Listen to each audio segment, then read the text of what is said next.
Muhammad bin Abdullah Suhail bin Amr. Sampai akhirnya kaum Quraisy menunjuk Suhail bin Ammar, maka terjadilah kesepakatan antara Suhail sebagai utusan Quraisy dan pihak kaum muslimin. Salah satu butir perjanjian yang menyatakan bahwa penduduk Mekah yang pergi menuju ke Madinah harus dikembalikan ke kota Mekah. Banyak pihak di kubu muslimin yang merasa tak puas dengan perjanjian Hudaybiyah karena hampir seluruh poin perjanjian dinilai merugikan pihak muslimin.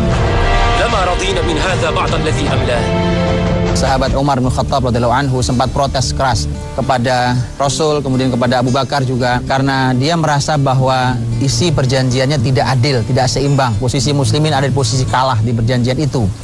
Tapi jawaban Rasul dan jawaban Abu Bakar sama, bahwa ini semuanya dipandu oleh wahyu.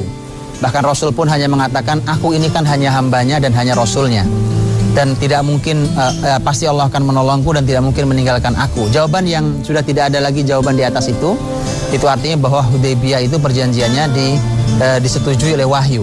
Maka dari itu, ini terbiasa di kalangan para sahabat Nabi SAW. Subhanallah, mereka terbiasa hidup dengan cara ini harus kita tiru. Bahwa mereka ketika tahu ini adalah wahyu, selesai. Semuanya berhenti semua di situ. Tidak ada lagi dialog, tidak ada lagi diskusi, semuanya berhenti di hadapan dalil. Ini yang membuat mereka memimpin dunia.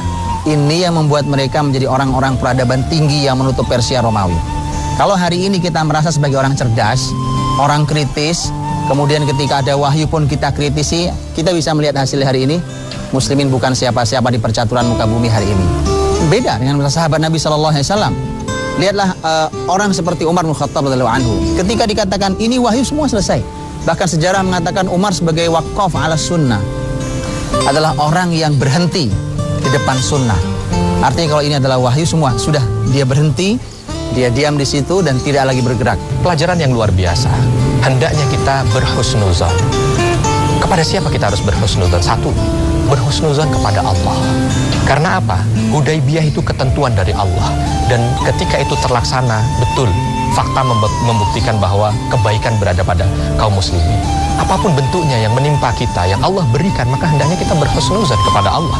Yang lebih tahu tentang diri kita itu Allah daripada kita. Jadi tidak berhak kita, ya Allah kenapa begini, ya Allah kenapa begitu, protes, tidak perlu. Kenapa? Karena yang menciptakan dan yang lebih tahu tentang diri kita adalah Allah, bukan kita. Kita hamba. Allah lah Rabb kita. Yang kedua, husnuzan kepada Nabi SAW. Dengan keyakinan bahwa apapun yang dibawa oleh Nabi, semua yang sudah disampaikan oleh Nabi, mutlak 100% baik. Nggak boleh kita, ini gimana nih, kalau saya harus begini berarti saya tidak modis dong. Kalau saya begini berarti saya tidak modern dong. Mendahulukan modis dan modern dari perkataan Nabi bukan sifat seorang muslim. Itu husnuzan kepada Nabi SAW. Yang berikutnya juga husnuzan kepada sesama muslim. Kita perlu berhusnuzan apapun bentuknya. Bahkan Nabi SAW itu sampai menyampaikan satu statement ya, kalau kamu dapati ada saudara muslimmu melakukan sebuah kesalahan, cari 60 alasan untuk membenarkannya. Subhanallah. Ini Nabi mengajarkan kita supaya husnuzan. Dengan tombakku inilah aku di masa jahiliyahku membunuh orang terbaik, dan dengan tombakku ini pula di masa Islamku aku bunuh orang yang paling jahat. Menjadi pelajaran lah buat kita bahwa tombaknya tombak yang sama. Ini hanya alat. Kalau kita punya alat, mungkin kita punya harta, mungkin kita punya kendaraan, mungkin kita punya berbagai macam hal, mungkin kita pernah menggunakannya untuk sebuah kemaksiatan dan segala macam. Maka mari, kalau kita orang yang bertobat, gunakan alat-alat itu sebagai sesuatu yang bisa menunjukkan taubat kita di hadapan Allah Subhanahu wa taala. Di dalam Islam ada 5 hal yang disebut sebagai asasiyat khamsah, 5 hal yang sangat asasi yang dijaga oleh Islam. Nah, di antaranya adalah hifdzun nafs, yaitu menjaga jiwa, menjaga nyawa. Maka apapun yang membahayakan nyawa dengan jalan yang tidak benar dalam Islam akan diharamkan, apapun bentuknya, termasuk bunuh diri. Maka dulu bunuh diri seperti yang dilakukan oleh Abu Lu'lu'ah bukan merupakan sifat terpuji, dan dalam Islam dia diharamkan, bahkan diancam dengan neraka. Man qatala nafsahu fahuwa finnar. Siapa yang membunuh dirinya sendiri maka dia di neraka. Rasulullah SAW juga menyampaikan bahwa siapa yang membunuh dirinya sendiri maka dia akan disiksa oleh Allah Subhanahu wa taala di neraka nanti dengan cara dia bunuh diri di dunia.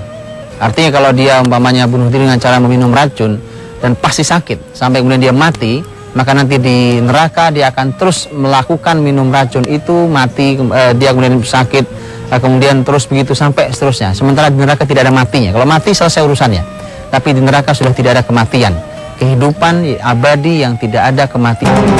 Kalau seandainya kita dihadapkan dengan satu perkara, bagaimana kita menilai perkara itu?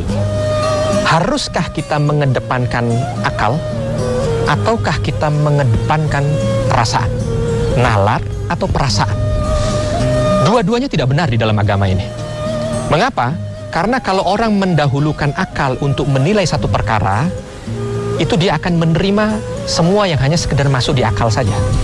Begitu juga kalau perasaan, maka dia akan terima sesuatu yang menyenangkan hatinya saja. Di dalam agama ini, sebuah perkara bukan dinilai dari akal dan perasaan, tetapi dinilai dari dalil. Dinilai dari apa kata Allah dan apa kata Rasul Shallallahu Alaihi Wasallam. Di saat Allah Subhanahu Wa Taala mengharamkan khamr, minuman yang memabukkan. Kalau kita lihat secara akal, minuman memabukkan ini tidak sepenuhnya buruk. Dia bisa menghangatkan badan di saat musim dingin, bahkan dia bisa mempercepat kerja jantung sehingga peredaran darah bisa lancar. Kalau kita mendahulukan akal, maka tidak ada masalah kita minum khamr. Yang penting tidak mabuk. Sebatas kita minum sesuai dengan takaran yang menyehatkan badan. Tetapi apakah agama berkata seperti itu? Tidak. Agama sudah menegaskan, apa-apa yang banyaknya memabukkan, sedikitnya pun haram, setetesnya pun haram. Rasul Shallallahu Alaihi Wasallam sudah menegaskan bahwa orang-orang yang murtad ini man baddala dinahu faqtuluh. Orang yang mengganti agamanya, maka bunuh dia. Kenapa harus dibunuh? Betapa besar ini hukumannya? Ya, karena kemurtadan di dalam agama kita ini adalah dosa yang luar biasa. Bukan karena Islam itu keji, main bunuh saja, tidak. Tetapi Islam ingin menjaga hak umatnya. Karena salah satu syarat untuk bisa masuk ke dalam surga adalah keislamannya. Maka Islam melindunginya agar orang tidak mudah keluar dari agama ini. Lalu bagaimana kalau seandainya ada orang yang murtad? Apakah langsung kita bunuh? Tidak, tentunya tidak seperti itu. Ada beberapa tahapan dan fasenya. Yang pertama, ketika ada orang yang murtad, maka yang jelas adalah pemerintah yang berhak dan berwenang untuk mengingatkan dia, memberikan nasihat kepada dia agar berbalik kembali kepada agamanya. Tapi kalau tidak, maka aturan-aturan agama yang nanti pemerintah memberlakukannya. Kalaupun ternyata pemerintah tidak memberikan hukuman sesuai dengan apa yang diatur oleh agama, apakah boleh dari individu melaksanakan hukuman itu? Tidak boleh. Karena memang yang berwenang untuk melakukan itu adalah ulil amr. Dalam hal ini adalah pemerintah. Tidak boleh sembarangan orang, ada orang murtad dibunuh dan lain sebagainya, tidak boleh. Kita perlu tahu bahwa yang diperangi juga di zaman Abu Bakar As-Siddiq radhiyallahu an bukan sembarang orang yang tidak mau membayar zakat, tidak. Karena ketika ada seseorang yang tidak melaksanakan rukun Islam, bukan serta-merta dia dihukumi sebagai orang yang kafir, tidak. Karena orang yang tidak melaksanakan hukum Islam itu dibagi menjadi 3. 1, dia tidak melaksanakannya karena memang dia males. Kenapa kamu gak sholat? Ah, males. Orang yang seperti ini tentu tidak bisa kita anggap sebagai orang yang murtad, tidak. Kita nasihati dia supaya dia kembali untuk tidak malas menjalankan sholat. Yang kedua, ada yang tidak menjalankan rukun Islam karena memang dia ingkar, ya. Enggak, bagi saya sholat itu enggak wajib, ya. Ini tentu tingkatannya berbeda dengan awal, ini lebih parah. Dan yang ketiga, ini yang paling parah, ketika dia meyakini bahwa rukun Islam itu bukan sesuatu kewajiban dan dia meminta kepada orang untuk mengikuti dia, bahkan terkadang memaksa, seperti yang terjadi di zaman Abu Bakar. Kamu jangan bayar zakat, kamu jangan bayar zakat, kamu jangan bayar zakat. Ini membahayakan, maka diperangi oleh Abu Bakar As-Siddiq radhiyallahu anhu.